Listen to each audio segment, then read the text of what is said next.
Salutations aux fidèles auditrices et auditeurs. Merci d'être à l'écoute de Radio Centre-Ville 102.3 FM d'Arnely Dubois avec vous. Nous allons tout d'abord nous entretenir avec M. Jonathan Brazeau, coordonnateur de l'organisme Écoute Entraide, à qui nous souhaitons la bienvenue sur nos ondes. Bonjour, M. Brazeau. Oui, bonjour. Vous allez bien? Ça va très bien vous-même? Ça va bien, merci. D'abord, merci de nous accorder cet entretien. Ça fait plaisir. Et peut-être dire aux auditeurs, qu'est-ce que Écoute Entraide? Ça fait combien de temps que cet organisme existe et quelle est sa mission première? Oui, parfait. Écoute Entraide, ça existe depuis plus de 40 ans. Ça a été fondé en 1979, anciennement sous le nom Les Déprimés Anonymes. Okay. C'était notre nom de fondation. Puis on a changé il y a quelques années parce que ça ne rejoignait pas vraiment tout le monde. C'est-à-dire il y a beaucoup de personnes qui nous appellent qui ne sont pas nécessairement déprimées. On a même beaucoup d'appels que les gens vont ressentir de l'anxiété, par exemple, vont vouloir parler d'une problématique. Donc, évidemment, il y a beaucoup de personnes qui sont déprimées aussi qui nous appellent, mais on n'a pas une thématique précise. En fond, c'est dès que les gens sentent le besoin de partager, ont une souffrance qui aimerait se libérer. La ligne d'écoute est là pour ça. Puis on a aussi des groupes de soutien qui sont malheureusement suspendus temporairement jusqu'à la fin de la crise. Mm-hmm. Donc on a ces groupes-là aussi également. OK. Donc pour le moment, en raison de la COVID-19, c'est principalement juste des appels que vous pouvez fournir. Donc vous offrez une écoute active qui est immédiate à des gens qui sont en détresse. Comment est-ce que vous faites pour vous assurer que la personne, elle ira bien après l'appel? Je dirais que la réalité, c'est qu'on ne peut pas toujours le savoir, malheureusement. Pour beaucoup d'appels, on sent que la personne va mieux. Sans dire que tous ces problèmes sont réglés, on sent vraiment une libération. Les gens nous disent très souvent, exemple, ça m'a fait du bien de vous parler, ça fait longtemps que je garde ça à l'intérieur. Okay. On a aussi des types d'appels que la personne ressent une détresse vraiment profonde. Et à la fin de l'appel, on va s'assurer que la personne va bien. On va lui demander pour s'assurer qu'elle ne se sent pas en danger, qu'elle se sent en contrôle de sa vie. Okay. Puis on peut toujours la référer à différents organismes qui sont disponibles pour justement l'aider, l'accompagner. Mm-hmm. C'est sûr que dans le moment, avec la COVID-19, il y a plusieurs organismes. Tout ce qui est terrain, en fait, tout ce qui est groupe, tout ce qui est rencontre, c'est suspendu. Donc, c'est beaucoup les services en ligne qui restent à faire. Il y a beaucoup de services qui ont été coupés temporairement. La réalité aussi, c'est qu'il y a beaucoup de personnes qui ont peu de moyens financiers. Mm-hmm. Puis il y a des organismes comme le Levier, par exemple, qui offrent des services de psychothérapie à tarifs basés selon le revenu. Okay. C'est vraiment quelque chose qui peut aider ces personnes-là, parce qu'on sait qu'aller voir un psychologue, ça peut coûter quand même cher. Mm-hmm. C'est pas tout le monde qui a les moyens de se payer ça. Donc, c'est un bon complément. Les gens appellent la ligne vraiment pour libérer une tension. Ça fait du bien à plusieurs personnes, mais il y a quand même du monde qui ont besoin d'un accompagnement qui est plus présent. Mm-hmm. Puis pour remédier à ce problème-là, on a un nouveau service de soutien téléphonique qu'on vient tout juste de lancer qui permet à des personnes qui en sentent le besoin d'être jumelées à une personne écoutante sur la ligne d'écoute. Okay. Ce que ça fait concrètement, c'est qu'il y a des appels qui sont prévus toutes les 2 semaines, des appels d'environ 30 minutes.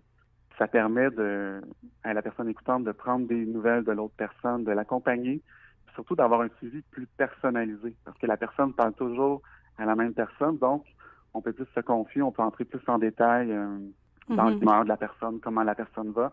Puis le fait qu'on connaît, que les personnes se connaissent, bien, ça crée des liens. Donc, au niveau des échanges, des fois, c'est plus facile pour certaines personnes de parler à la même personne que de devoir parler à des personnes différentes chaque fois. Puis, c'était justement... Ce service-là, dans le fond, est venu parce qu'on a eu plusieurs fois cette demande sur la ligne d'écoute. C'était justement une de mes questions. Est-ce que c'est possible que quelqu'un puisse appeler 1 fois, 2 fois, 3 fois? Est-ce que c'est possible qu'on rappelle plusieurs fois?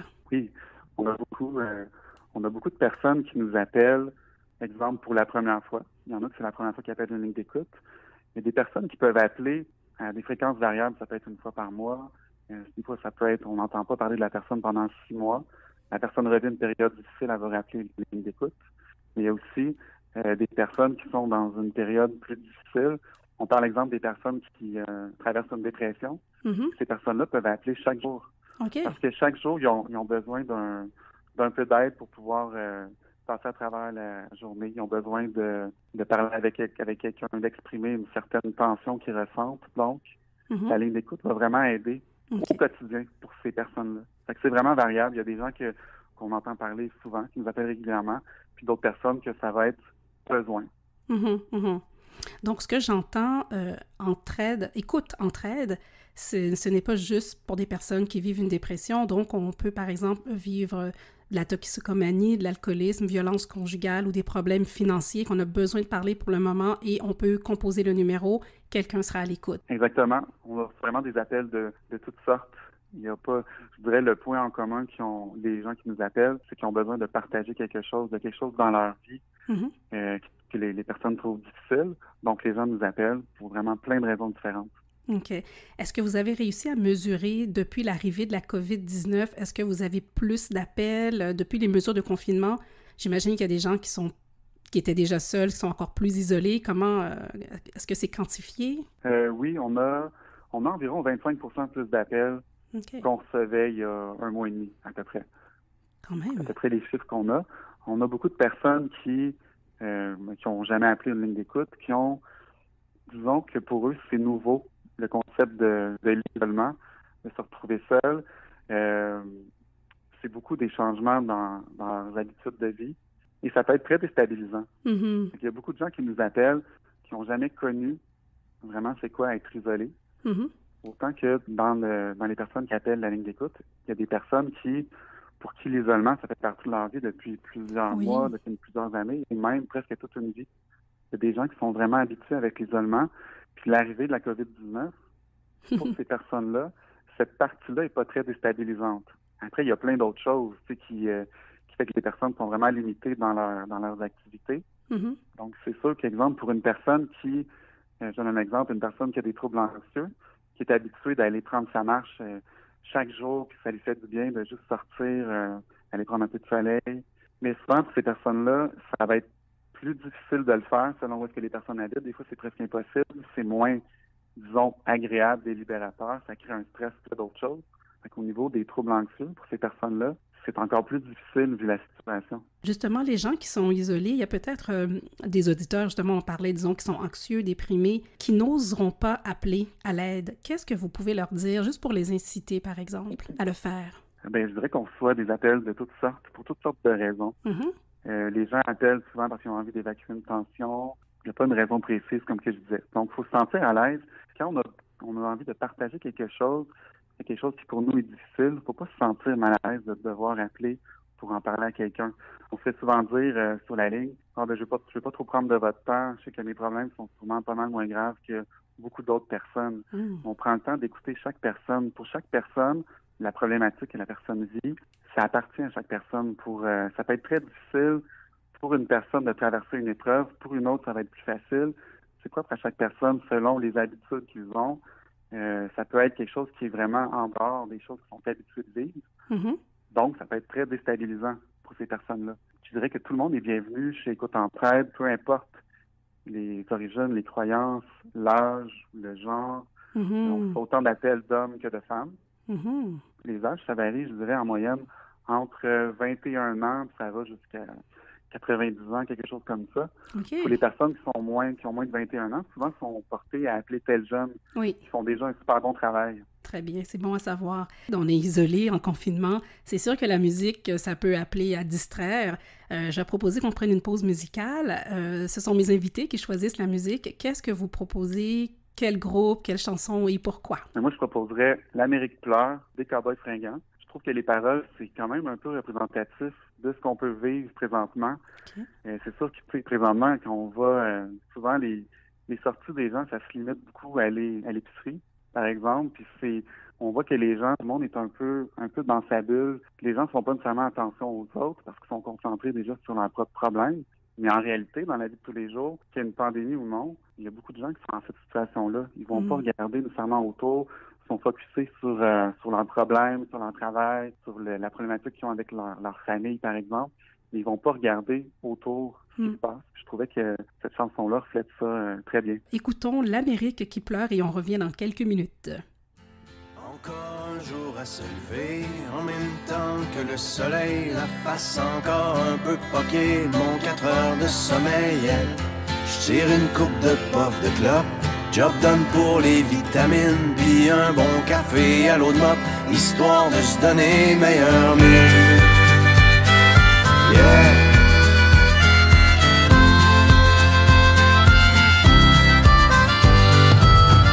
J'prends le Florida Turnpike et demain soir j't'aime mon manie. Non, Trucker, c'est pas vraiment une Klondike, mais tu vois du pays, yeah. Surtout ça te fait réaliser que derrière les beaux paysages, y a tellement d'inégalités et de souffrance sur les visages. La question que je me pose tout le temps, mais comment font tous ces gens pour croire encore en la vie dans cette hypocrisie? C'est si triste que des fois, quand je rentre à la maison, puis que je parque mon vieux camion, je vois toute l'Amérique qui pleure dans mon rétroviseur.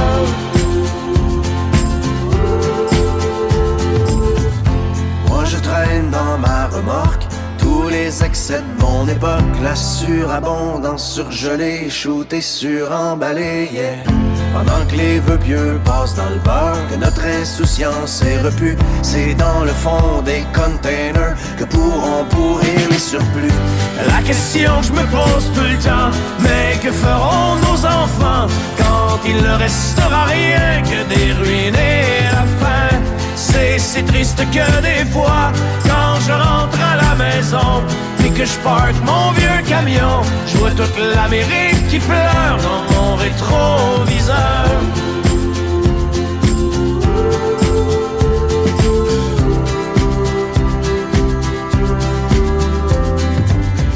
Sur l'Interstate 95, partent en fumée tous les rêves, un char en feu dans une bretelle, un accident mortel, yeah.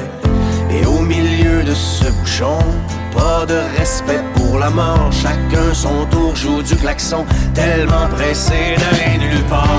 La question que je me pose tout le temps, mais où s'en vont tous ces gens? Il y a tellement de chars partout, le monde est rendu fou. C'est si triste que des fois, quand je rentre à la maison et que je parque mon vieux camion, je vois toute l'Amérique qui pleure dans mon rétroviseur.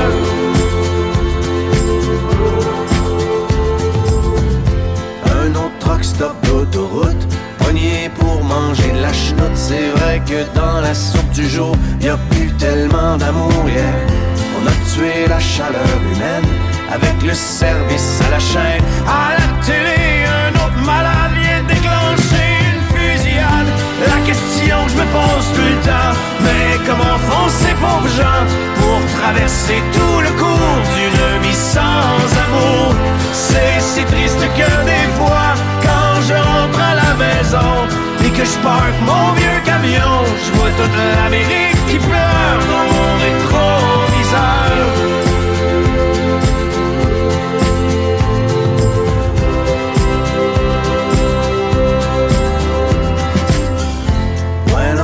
Que moi aussi, quand je roule tout seul dans la nuit, je me demande des fois ce que je fous ici, pris dans l'arrière-pays, yeah.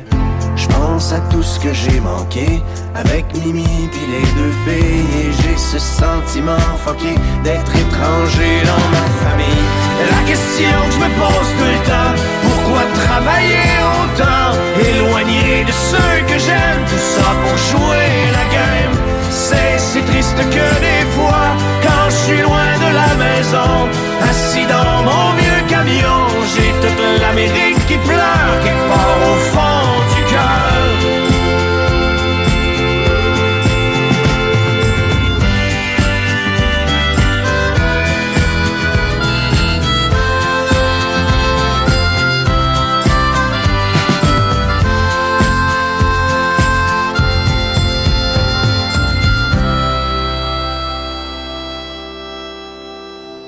Nous sommes de retour sur les ondes de Radio Centre-Ville, Darnley Dubois avec vous, et nous nous entretenons avec M. Jonathan Brazeau, coordonnateur de l'organisme Écoute Entraide, qui évidemment, c'est une ligne téléphonique que vous pouvez appeler lorsque vous avez envie de parler. Écoute Entraide est disponible pour ça. On parlait un peu plus tôt de dépression, par exemple. Donc, les gens qui peuvent vivre une dépression peuvent appeler Écoute Entraide. Radio Centre-Ville rejoint plusieurs communautés culturelles et la santé mentale est un sujet tabou dans quelques communautés culturelles. Par exemple, moi, j'ai déjà entendu des gens qui disent « Ah, les Noirs, ils ne vivent pas la dépression, c'est juste pour les Blancs ». Et en contrepartie, on a vu justement des gens de communautés culturelles passer à l'acte, par exemple, de se suicider. Donc maintenant, on est confronté à cette réalité.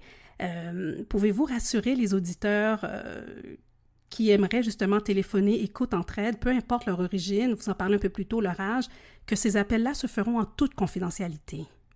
Oui, en fait, tous les appels, c'est vraiment confidentiel. Ça reste entre la personne qui appelle et la personne qui écoute. Au niveau des personnes qui prennent les appels chez nous, on a des gens de plusieurs communautés, des gens qui ont plusieurs backgrounds différents. Donc, c'est toutes des personnes qui sont vraiment ouvertes. Il n'y a vraiment aucun jugement qui va sortir de là. Les personnes font ça bénévolement. Ils sont là pour vraiment aider les personnes. Donc, c'est sûr tout le monde a à cœur d'écouter la personne, d'essayer de l'aider du mieux possible. Et la personne se sent toujours bien accueillie. OK. Donc, ce que j'entends, c'est que peu importe la communauté culturelle, on peut téléphoner, on ne va pas se sentir jugé. On a des gens qui nous appellent. C'est sûr qu'on a un mandat qui est provincial. Donc, les gens nous appellent de partout au Québec. OK. On a quelques appels, des fois, qui vont sortir un petit peu du Québec. Mais on a vraiment des gens qui nous appellent de milieux complètement différents, qui ont des problématiques de vie qui sont différentes d'un cas à l'autre. Donc, les gens sur la ligne d'écoute sont habitués d'entendre différentes histoires et de ne pas porter de jugement. Souvent, les gens nous le demandent au début de l'appel. Les personnes appellent, souvent, c'est souvent l'inquiétude. Le premier appel que la personne place dans une ligne d'écoute, on va demander au début, est-ce que c'est une ligne qui est vraiment confidentielle?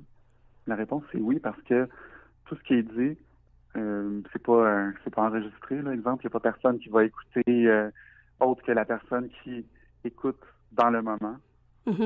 Donc, c'est beaucoup de personnes qui utilisent, justement, qui sont pas à l'aise de parler de certaines situations avec un proche ou même des fois avec un professionnel. Et des fois, il y a des personnes pour qui parler à un psychologue, ça peut être intimidant parce que la personne est devant nous.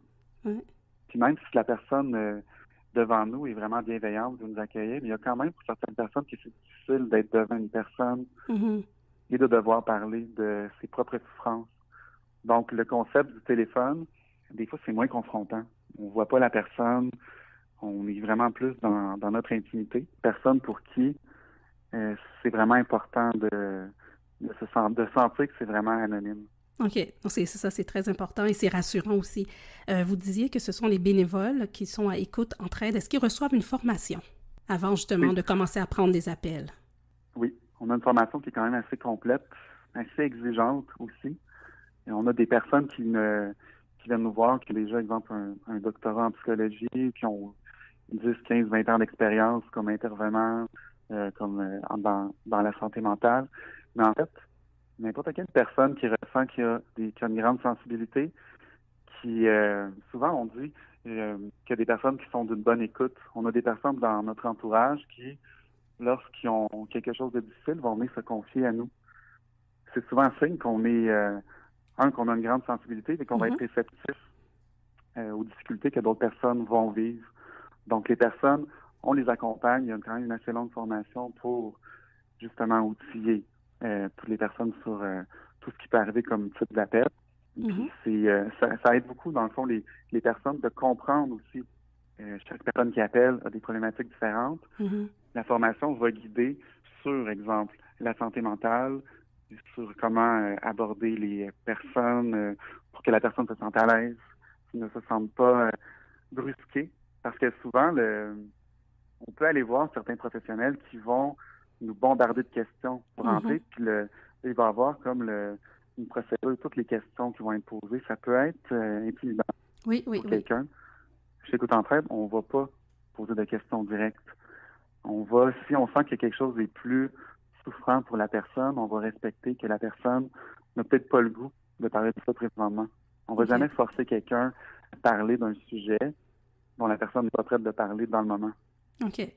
Donc, vous êtes vraiment en mode écoute. Absolument, oui. Pouvez-vous nous parler, M. Brazeau, de qu'est-ce que le transfert de souffrance? Oui, le transfert de souffrance, c'est quelque chose qui est présent dans la société beaucoup. souvent, en fait, tout le monde est conscient d'un transfert de souffrance. C'est juste que les personnes ne le nomment pas, ne vont pas s'arrêter à analyser ce que c'est qu'un transfert de souffrance. Un transfert de souffrance, c'est quand même assez simple. Supposons, exemple, que je vis quelque chose de difficile, j'ai beaucoup de souffrance accumulée par rapport à une situation précise, et j'en parle pas à personne, je garde ça à l'intérieur. Avec le temps, je vais développer une certaine frustration de ça. Je vais avoir un mal de vivre, je vais me sentir pris au niveau de mes émotions. Puis le transfert de souffrance, ce que ça fait, c'est que ça dit littéralement ce que c'est, ça transfère notre souffrance sur une autre personne, que ce soit conscient ou inconscient. Et les gens l'utilisent beaucoup, par exemple, dans un contexte de travail. Si je prends l'exemple du contexte de travail, il y a beaucoup de, je dirais, de jalousie. Si je prends l'exemple d'une personne qui travaille à un emploi depuis quelques années, elle fait beaucoup d'efforts pour avoir une promotion, puis il y a une nouvelle personne qui est arrivée depuis quelques mois, puis la personne obtient la promotion. C'est pas nécessairement la faute de l'autre personne, mais la personne qui voulait avoir la promotion peut ressentir une frustration par rapport à ça et en vouloir à l'autre personne qui a eu la promotion. Puis un transfert de souffrance, ce que ça va faire, c'est que la personne va peut-être lancer des commentaires désagréables à l'autre personne. On va sentir une frustration qui va être évacuée, qui va aller vers la personne vers qui c'est dirigé.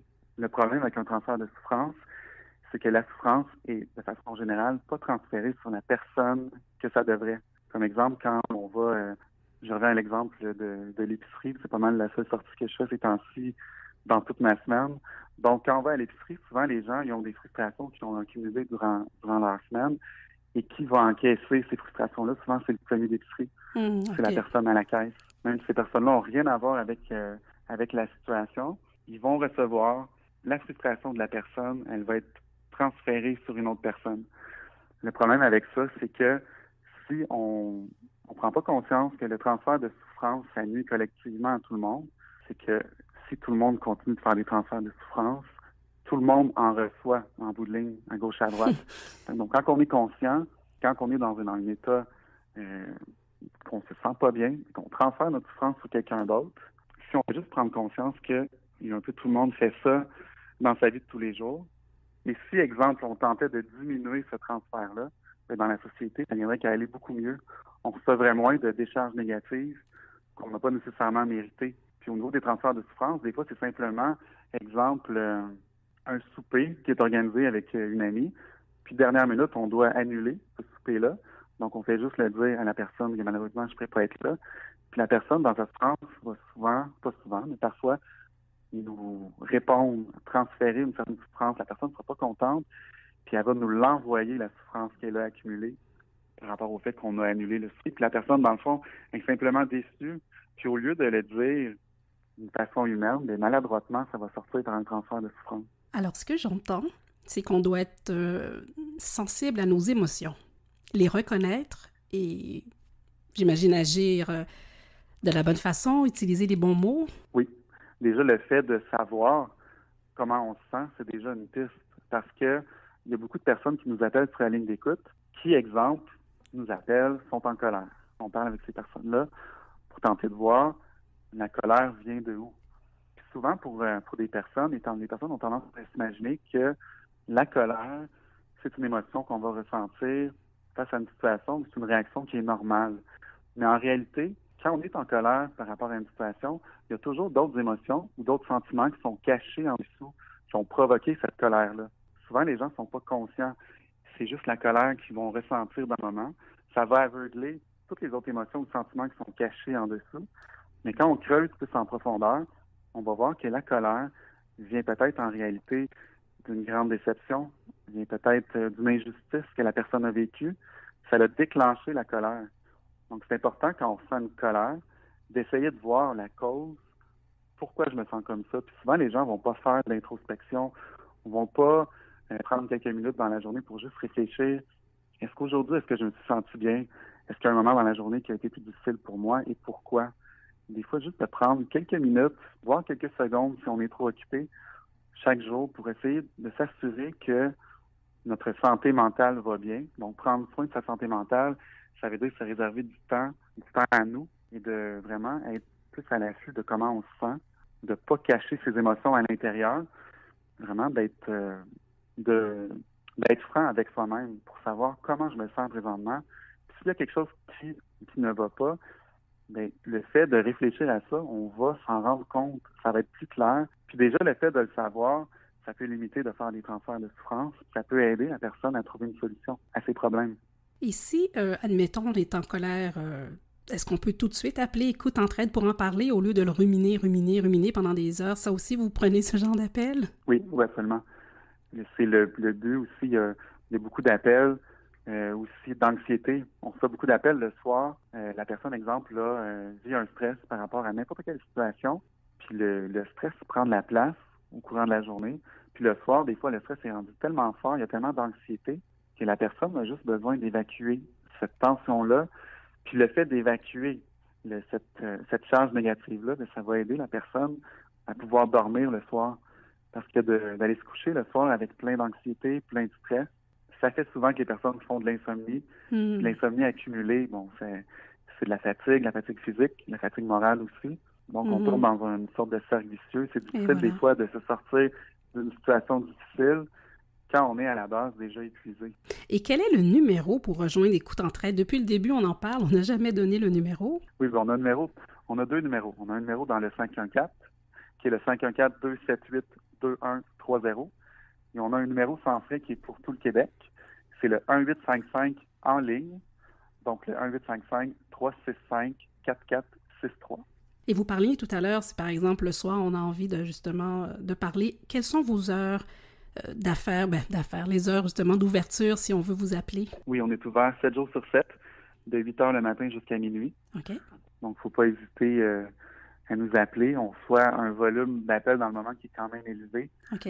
Donc, c'est possible que vous deviez appeler plusieurs fois pour joindre la ligne parce que le volume a vraiment augmenté. Présentement, on forme énormément de bénévoles pour pouvoir répondre à la demande. OK.